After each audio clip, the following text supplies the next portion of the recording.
Welcome to the AI in Manufacturing podcast here on Industry 4.0 TV. I'm your host, KUDZAI MANDITEREZA, and the topic of discussion today is reducing machine downtime with AI-powered knowledge management. And I'm joined in this session by Jose Dos Santos, who is the co-founder and CEO of a company called Industrial AI. Welcome to the show, Jose, and thank you so much for taking the time to join us today. Hi, KUDZAI. Yeah, no, my pleasure. Thanks for having me on. Absolutely. So, could you maybe briefly, introduce yourself to the audience and maybe give us a backstory on how you sort of got to founding Industrial AI? For sure. Yeah. So my background originally is in mechanical engineering. I got really into robotics and the manufacturing aspect of, building software that impacts the real world. And so I got to work in the manufacturing environment as an equipment engineer, sustaining a production line, owning the manufacturing equipment in a production line, and really got to see all the different challenges that the manufacturing industry faces in, maintaining manufacturing equipment, challenges around the downtime and how costly it is, and really started to see how we can use AI to build really powerful tools. And to empower people working in this field, since it's so fundamental for society in general. So going from mechanical engineering, diving deep into manufacturing and working in the field, and that's what sort of brought me to now starting industrial AI, where we're applying the new technologies like AI to help factories troubleshoot and repair their equipment faster and utilize their knowledge effectively to keep the line running, essentially. That's a bit about myself and how I got to this point. Awesome stuff. Okay, so maybe let's start by painting a big picture here. Why is it so crucial in a manufacturing setting to kind of like get the right information exactly where manufacturing users need it? Yeah, for sure. In manufacturing, having the right information as soon as possible is crucial. The downtime of manufacturing equipment is extremely costly. In most cases, factories operate in tight supply chains where they have to deliver the product, and every minute and every hour that they're not getting closer to doing that, they're essentially losing money. So uh, the stakes are very high, and so providing your teams and people having access to the right information quickly is crucial to the business at the end of the day, and also for the people working there. And it can be a very hectic environment, so finding these right pieces of information, it's not always easy, um, but it's definitely really, really important, to keep everything moving and avoid these very large costs that are related to the line not moving, essentially. So at the end of the day, yeah, really important. Yeah, that's interesting. So, in your view, what are the what are the challenges that are causing this lack of access to information by frontline workers whenever they want to troubleshoot machines and things like that? Yeah, yeah. Challenges.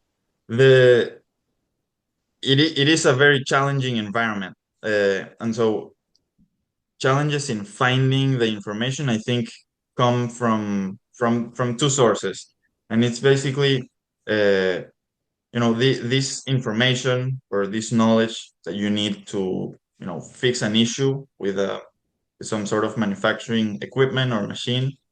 This knowledge can be in like one of two spots, essentially. in my view. So it can either be, in some sort of documentation platform, whether it be a mass of a body of reports, maintenance logs, all of this historical documentation that factories keep about, all the issues their machines have had over the years and over the decades, really. uh, that's one place where you might find this kind of information and knowledge. And the other one is sort of the tribal knowledge of the team, the experts that have been there for decades and that have developed this very innate knowledge about how to fix these issues. And the truth is that finding or gathering information and knowledge from either one of these sources is tough. It's very hard, and it will either take a lot of time by just manually sifting through tons of documentation, uh, or a lot of effort in reaching out to the right people and connecting to people that have this knowledge and are able to support in a specific situation.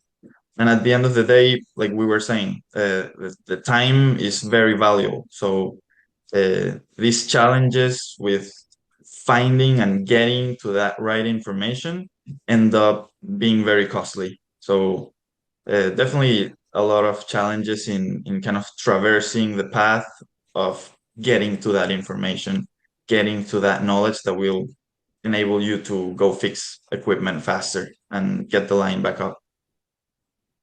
Awesome stuff. Yeah, so I mean, in case this really needs, spelling out, could you maybe talk us through what are the real world consequences, like both from an operational and financial standpoint, when such critical information is not really found in the right time? For sure.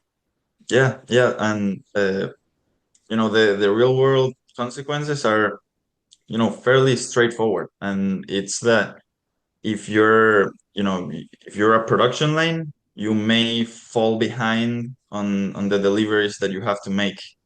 And that ends up just meaning uh, costs and essentially lost revenue for manufacturing companies.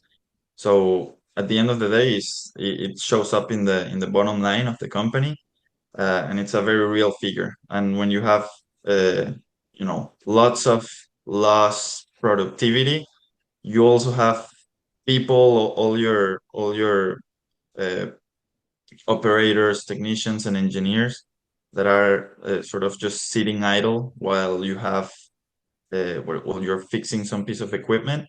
So the real world consequences are very much real and have a very large impact economically on a business. So yeah, that goes back to the real importance of the real challenge of keeping these factories running all the time. And yeah, to the importance of getting the right information and helping the workers that whose job it is to keep it running to do it at their best. Yeah. I mean, you mentioned earlier this idea of tribal knowledge, right? And that's really, in my experience as well, something that's prevalent in the manufacturing industry, where you really find, in the software space, it's very easy to, it's hard to actually find someone who's worked for a company for like 20, 30 years. But in manufacturing, it's commonplace, right? 20, 30, 40, 50 years. And a lot of these people have got, huge knowledge about how the plant operates.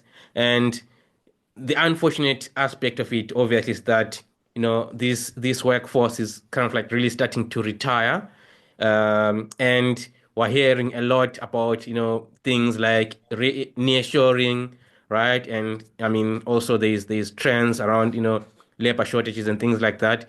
Could you sort of like maybe you know paint a picture for us on how these specific trends are impacting also how manufacturers are able to respond to issues on the shop floor? Yeah, yeah, for sure. These are like, few uh, sort of separate challenges that are kind of compounding one on top of another. But it's true. Yeah, like you said, manufacturing relies on a workforce that has developed a very deep expertise in the field, and yeah, you have these domain experts that have worked as a machinist or as a maintenance technicians uh, for decades, and they've really developed a level of expertise and that is pretty much unmatched. And yeah, you don't really see that in other fields, like you were mentioning software. Uh, and also, unfortunately, you don't really see that even in manufacturing with the younger crowd, uh, where people are not staying at jobs for decades like they used to, and so we then find ourselves in a position where this very experienced workforce, that has been running these factories for decades and making sure they're always up. These guys are unfortunately exiting the workforce, and there's a lot of very critical knowledge that may just go with them, just due to this tribal knowledge that they've been able to build up over the years. Um, and so on the one hand, you have those very experienced and very deeply knowledgeable people exiting the workforce, while at the same time having essentially a shortage of younger people to come in to the workforce and sort of take the spot of the people that are exiting.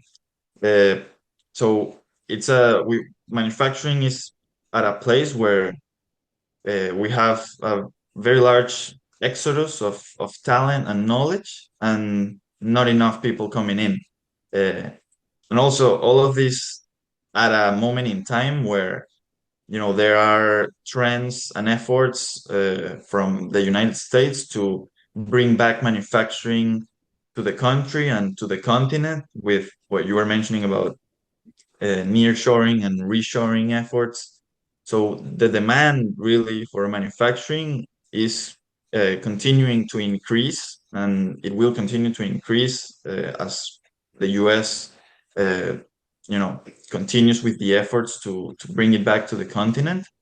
So it's really a perfect storm, sort of, where the demand for manufacturing is increasing, but at the same time, the knowledgeable people are exiting the workforce, and we don't really have enough people coming in to fill those positions.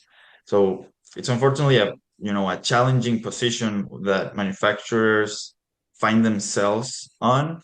Um, and yeah, actually, I think by the end of the decade, a Siemens report put it at around 2 million on-field positions that we'll have in the manufacturing industry. Uh, so it will definitely become, a large issue, and it already is. People are, already feeling the pain of losing these very experienced people. Um, so yeah, it's sort of different factors coming together to put the industry in a weird spot, where we're losing knowledge, and Yep. we sort of need to figure out a way of capturing that and making sure we can pass that knowledge on to the next generations. Awesome stuff. Yeah, so I mean, you've done a great job of really shining a spotlight on, these issues with knowledge management in manufacturing. So maybe let's kind of like turn the focus on the solutions, right? How does AI help with these challenges? How does it help to get instant access to this kind of data? Yeah, for sure. Um, I think, as we're talking, about this sort of perfect storm of challenges, uh, this is lining up with a new set of technologies that we didn't really have before, in the form of AI.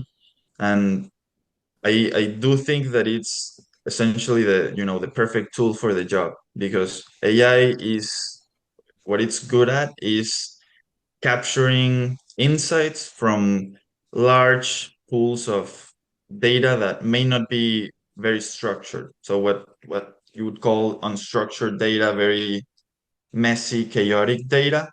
AI can be is able to uh, derive insights from that, and we can build systems to sort of organize and structure the relevant pieces from a large pool of data. So I believe that as we're losing a lot of this knowledge, uh, we're gonna be increasingly more reliant on new kind of tools to help us augment our own knowledge, essentially, as people in manufacturing. Um, and I think there's sort of two avenues in like how AI can help us do that. And one of them is helping factories capture this very, uh, abstract sense of the tribal knowledge. Yeah. uh, I think AI can play a very big role in helping factories capture this tribal knowledge, uh, by being able to digest all sorts of different data, like, just audio of people talking about just brain dumping a piece of knowledge about a machine or a certain issue that they may have had, even just recording a video explaining kind of a fix that they just did, uh, and also going using this AI to go through the entire history of documentation of a factory and being able to pull out the relevant pieces of information and knowledge, to sort of start bridging the gap from the knowledge that we don't have, or the knowledge that is being lost through these people exiting the workforce. So I think it's going to be a very powerful tool, both in capturing knowledge from these few sources that we were talking about, uh, and also then implementing and harnessing the knowledge that is already within factories and within organizations, sort of being able to implement that and utilize that in our day-to-day lives, to like make better decisions, inform the decisions that frontline workers do in the manufacturing shop. And so yeah, I think this is going to become an increasingly better and better tool for us to tackle this challenge. Awesome. Yeah, so maybe let's kind of like really turn a focus to your platform, industrial AI platform. Could you kind of like walk us through, like your value proposition and also kind of like how it, works in different components that are involved there? For sure. Yeah, totally. Essentially, what we're all about is helping factories capture and utilize their troubleshooting and maintenance knowledge to fix equipment faster and reduce downtime of their factories and their facilities.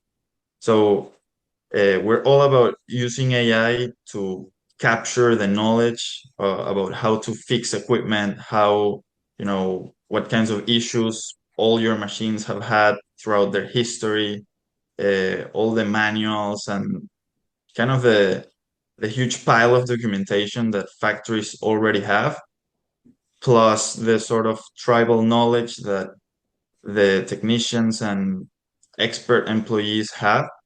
We're building AI tools to be able to capture that and bring all of it into a sort of single source of truth, uh, that you can then harness. And after capturing the knowledge, we're building a platform that also helps you utilize that and take advantage and really harness all of the knowledge that most factories already have, and that it's sort of sitting idle, buried in other pieces of documentation, buried in the head of an experienced technician.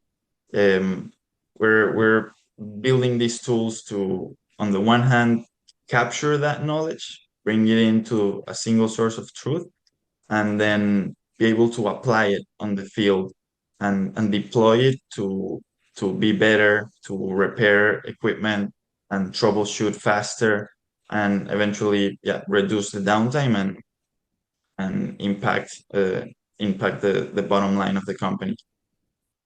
Yeah. So I mean, you kind of like, mentioned, the this idea that, it's your platform, or rather AI on a more general sense, brings this, tribal knowledge and all this information, handwritten notes, voice notes, and things like that. Can you kind of like paint a picture for us, like through your platform? How does that actually work? Are you do you have like maybe connectors, interface? How do you bring that data into your platform? For sure. Yeah. So there's two sources for this data, this knowledge. So on the one hand, there's the documentation that factories already have, and this may be, stored in sort of different systems. So one way for us to capture that knowledge is to tie into these existing systems of storage for this documentation and be able to pull the knowledge from there. So directly tying to the storage for this documentation, the decades of maintenance history, and manuals and troubleshooting logs, all of that. So on the one hand, tying into those places to get that information. And then on the other hand, I think even equally as importantly, or maybe even more, is uh, capturing the knowledge from the day to day. So from out in the floor, being able to, really tap into this knowledge of tribal knowledge of technicians and engineers, and this is the one that gets a little bit more tricky. And so the way we're going about this is that we want to build tools that don't necessarily require technicians and engineers to do anything different. We want to integrate into their workflows and just be able to capture information from the background. Like for example, when going to go troubleshoot an issue, you may just start a recording on your phone, uh, put it in your pocket, sort of forget about it, and then discuss the issue with your coworkers, troubleshoot the problem, and then afterwards the AI can just be listening in the background to what you and your coworkers are discussing about the problem and how you guys are going about it, and then at the end just get a very detailed report and of all the steps that we're taking.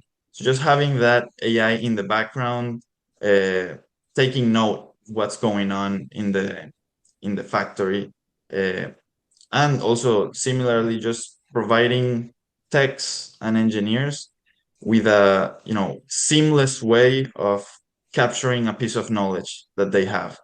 And we're very focused on really making it extremely easy for people to just drop like a minute or 2 minute voice memo, a picture or a short video about something that just happened or something that they did on a machine. Being able to capture this very, very easily, to us is the way of starting to capture this tribal knowledge that is so abstract. Um, and we think we can do this by sort of integrating to the existing workflows of these technicians and engineers. So that's a little bit about how we're going about capturing this knowledge, Yeah, and it's a ever evolving task, but that's the journey we're on. yeah, I can imagine. So I mean, kind of like just want to linger on that, a bit. So I suppose this, correct me if I'm wrong. This is more of supervised learning approach to AI. Is that correct? So there's a training phase rather of like do you sort of like do the model training first before your AI can be useful? And the reason that I bring that up is to want to sort of like paint a picture to our audience to say how exactly does that happen? Do you who's your end user of your platform? Do you do the training for your customers? You go to site, do the collection and training, or is it like a low code platform where the user they kind of like just you know configure the platform to collect all of this data and then automatically the training of the model is performed under under the hood? How does that work? For sure. Yeah, yeah, yeah. So yeah, we actually don't train models, and the great thing about AI and the AI landscape today is that we can use AI as a tool and build AI into our products, and have it be extremely useful and do very complex work for us without needing to go out and train an entirely new model or even train on top of an existing model. So what we do is that we use AI to essentially search through all of this documentation, all of this knowledge, uh, sort of like a person would, rather than training a new model from the ground up. And there are some clever ways of doing that and how to use AI to be able to search and understand very large pools of data. But when you do that, it allows us and it allows customers to essentially start from day one getting value out of a platform like this, where we don't need to train a model on your specific data for the AI to be able to use that data, use your own documentation and your own data to give you value. So yeah, that's sort of how it works. Uh, uh, Okay. AI is increasingly, being used as a tool to search through these large pools of data and find insights without necessarily having to go train a model from the ground up. And we think this is great because it allows us to uh, you know build systems and also improve on the model that is underneath Mhm. when new developments come out, without having to be retraining constantly. And for example, if you as a manufacturer, you are always generating new data day to day, which is that sort of tribal knowledge as well. So we don't want to have to be retraining a model every couple of weeks to include all the new knowledge that was generated. We want the AI to be able to work with everything we have sort of from the start. So we're building the systems to allow the AI to do that and essentially, yes, look and understand all of that knowledge like a person would. Awesome stuff. Yeah, so the other issue that I wanted to get your take on is actually the question is do you from your system do you normally integrate with other existing OT and IT systems? Yes, yeah, for sure. So Mm, that's a very good question. And sort of, yeah, kind of tying back to my point earlier on the manufacturers already have this knowledge, this very large base of documents that has really critical knowledge, and it may be sitting in one of a few different systems. So we definitely explore and are open to integrating to those systems and have in some way when talking to users. uh, so for sure, there is all kinds of different systems in factories that have knowledge, and the way we're building our platform also is very flexible in the way that it allows us to connect to different places, get data from those places, and then sort of bring it all back to a central hub where all the knowledge about your equipment lies, Mhm. and the AI is able to then look through it and find the really relevant pieces of information that you need. Right. And I actually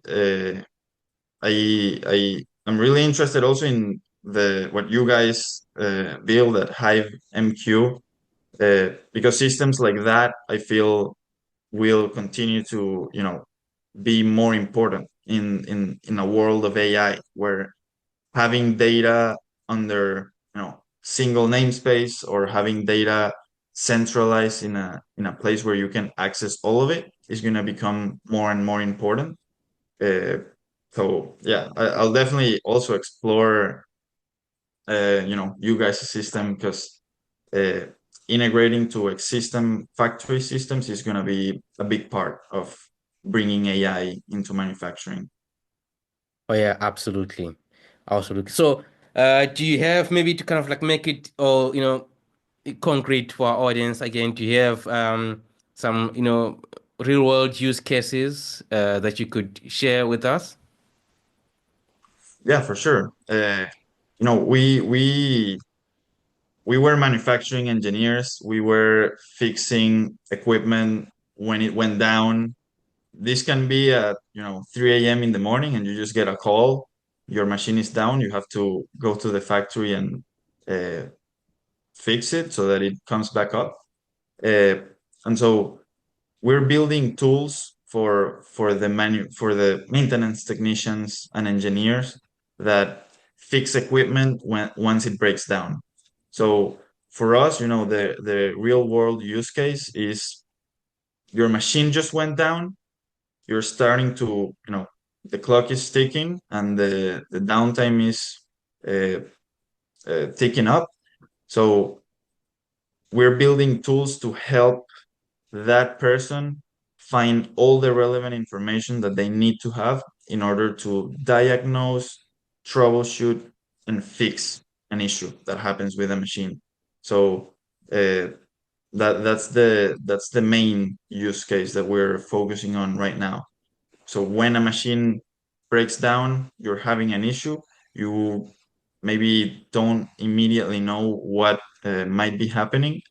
We want to give you, a tool that allows you to search the entire history of your factory's knowledge to be able to fix it faster, essentially.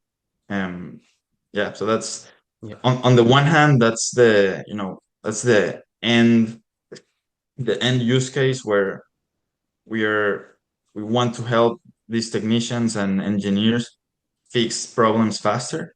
And on the other hand, the sort of other parallel use case is during that repair, during that troubleshooting event, we want to provide tools to capture the knowledge that is being generated throughout the event.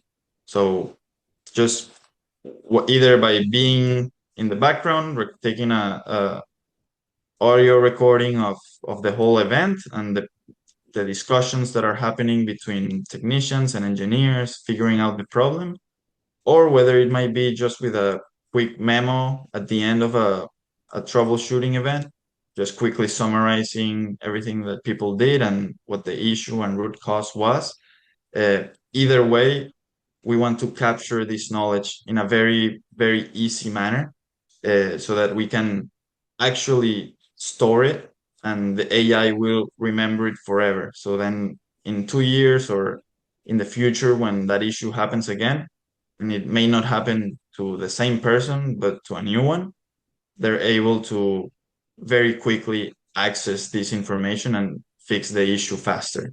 So we're all about, repairing equipment faster once it breaks down. Yeah, I mean that's an interesting, sort of like approach, and which brings me to the next point that I wanted to raise, which is around the issues of AI adoption. I mean, you kind of like mentioned this idea that you wanna be in the background, and kind of like listening in on conversations. That's a new way of working, right? Which some companies, for many different reasons may not, be able to or may not want to do, just as an example. But the idea is, could you, tell us more about the different kinds of, challenges that you come across with companies that, as far as adoption of AI is concerned, or as far as, this new way really of, you know, uh, accessing information, because there's a whole lot of people also who may want to still keep to the old ways of doing things, right? Yeah, yeah, absolutely. For sure. Yeah, and in every sort of new field of technology, there's always phase where there will be skepticism, there will be hesitation about adopting these new technologies. So it's our job to really build products that develop trust with the end users, and being extremely transparent about what we do and how we work to be able to establish this deep trust with customers. So yeah, some of the challenges are around, for example, people fear AI sort of coming up with information or making up information that is not real and that might just be made up. Uh, and this is a real concern. So and that's why the way we solve this problem and is by building systems that where the AI always provides a source, always provides a citation, and more than the AI just providing a solution, we want the AI to be the interface to get to the information that is in your documentation or in a past report or the issue that happened a couple years back. Uh, our focus is to ground the AI in the truth and in the document base that factories already have, and show this to the end user so that they're able to see the the real uh, root truth of the information that's being shared, and yeah, in that way build that trust with the customers. But that's one of the main concerns that people share is about AI coming up, making up information. And then, the other one is uh, around data security in general, and not having your data or your data not ending up, training the next open AI model, essentially. Uh, so then that goes to my previous point about us not training a model from the ground up or that sort of thing, but rather utilizing the existing models to harness your internal documentation. So in a sense, we're able to build and use this AI within the walled garden that is a factory, an organization, and all their data, without their data having to uh, be used to train a huge model. So in that sense, plus also, there's already been for years a lot of, security measures that are in place to handle large pools of data like this. So uh, yeah, those are some of the concerns. I think around AI, it's still a very new technology, and people are getting used to it. But it's our job to build that trust and really be transparent in the way that our AI works and the efforts that we are taken to, uh, making robust systems and developing this trust with customers and in general with the industry. Awesome. Yeah, so for manufacturing leaders who are, listening to this conversation and are thinking of starting their AI journey, or rather their AI driven knowledge management journey, what what sort of like what are some of the best practices or advice would you have for them? How should they start, look at starting this journey?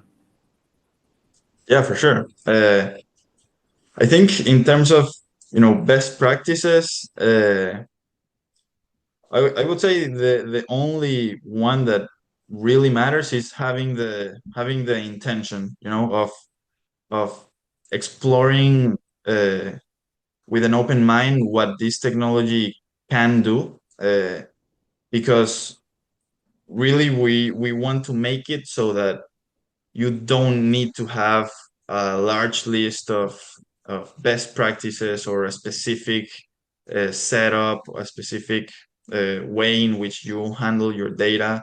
At the end of the day, we want to be very flexible and adapt to whatever manufacturers, already do, and how the data is being handled. Um, uh, but yeah, I would say in the best practices way, I think there's gonna be a lot of uh, essentially learning how to best use this kind of technology, just starting to become accustomed to it. And that's why we think that showing how the models think, showing the sources that they're using is super important, because that way we can convey how these systems work, what the AI is capable of, so that people in the industry can start to get a feel for what these tools can do for us, and then they can start to come up with ways in which they would like to apply this technology to be better and further the field. So we think that, yeah, that's going to be the main point there. Basically, you know, developing this sense of the capability of these new tools to really be able to dream these dream outcomes that we want to have as a field and be able to work towards them. So yeah. Absolutely. Yeah, so I mean, one of the central themes really for our discussion here today has been this idea of, getting, knowledge, whether it's the voice recording or kind of like really monitoring skilled workers performing their jobs. And, this may be unsettling for some workers who may think, okay, so as soon as this thing or this AI has learned enough, this may start to replace some of us here, or rather, maybe a company that may be worrying about that. How do you respond to sort of like, these concerns about AI replacing humans in the manufacturing workforce? Yeah, for sure. Yeah, this may also be, yeah, one of those fears of people, whether AI is gonna replace workers in the field. And to me, the answer is very clearly no. AI is not gonna replace humans in the field, but rather is gonna, empower the existing workforce that we have. And we've seen this, over and over with all the technological revolutions that we've had. But technology enables us to do more, and it's a force multiplier that, before it, you can do a certain amount of things, you can have a certain amount of impact in the work that you do. And by using technology and using tools, you're able to, increase the impact that you have in the work that you do. And, for example, if you're a carpenter and you only have hand tools versus you have power tools, you're gonna be able to make a lot more houses. The power tools are not replacing the carpenter. They're just enabling them to build 100 times more houses, and that's exactly what we think AI is gonna bring into the field. It's gonna enable, maintenance technicians and engineers to be empowered to work in a lot more things and harness a lot more knowledge to fix issues faster, to learn a lot more, a lot quicker, and sort of just have a larger impact. And uh, we see it as a big lever to harness a lot more data, a lot more knowledge, and we just see it becoming more and more of that. And that's really our core focus, and our core mission is to build tools to empower and augment these people that run and are the backbone of manufacturing.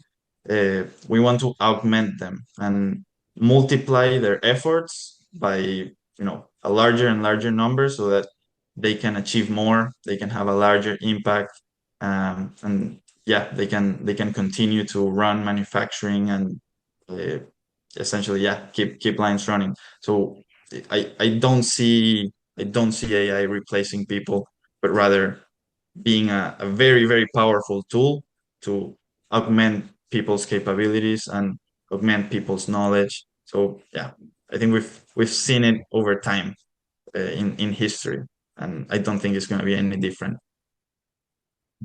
Great stuff. Yeah, so I maybe to kind of like conclude our session here today, could you maybe give us your view on where this is all headed? What's the future of, AI in manufacturing? And perhaps what's if you have a message for those manufacturers who may be sitting on the fence right now, afraid to take the leap, and adopting AI, if you have any message with that regard. For sure. Yeah, I mean, to me, the future of AI in manufacturing is going towards a place where you have AI systems and tools that essentially know everything that's going on in a factory, including, real time and in the past. System that is able to understand what your machines are, the pieces of equipment that you run, how your operations are structured, and be very context aware about everything that's happening, like a super technician or a super uh, engineer that is able to have a very, very large context of everything going on in the factory, everything that's gone on in the past, and that way being able to actually use that to run your daily operations and be better. So we see AI being able to, harness increasingly, larger pools of data to drive better decisions, essentially. And in terms of, a message to manufacturers that are sort of sitting in the fence, these technologies, I don't think are going away at all.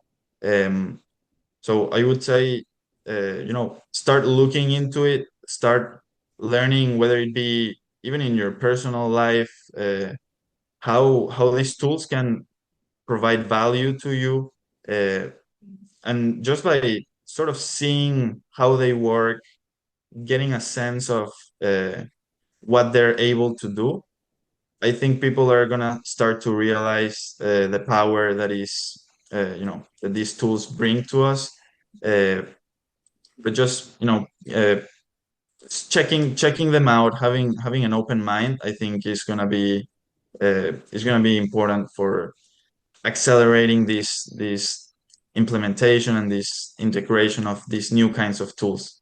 Uh, at the end of the day, it's all about, running our factories the best we can, Mhm. harnessing the knowledge that we have already within our factories and organizations, and keeping lines running, essentially. So these tools are going to be able to help you do that, and That's what we're working on. So let's, I would encourage people to explore these tools, how they work, the capabilities that they have now, and also to dream about the capabilities they would like these tools to have in 2, 5, 10 years from now. Because we need these people to have a sense of these capabilities so they can dream the best outcomes and the best uses of this technology, uh, that for their own operations. So that's what I would say.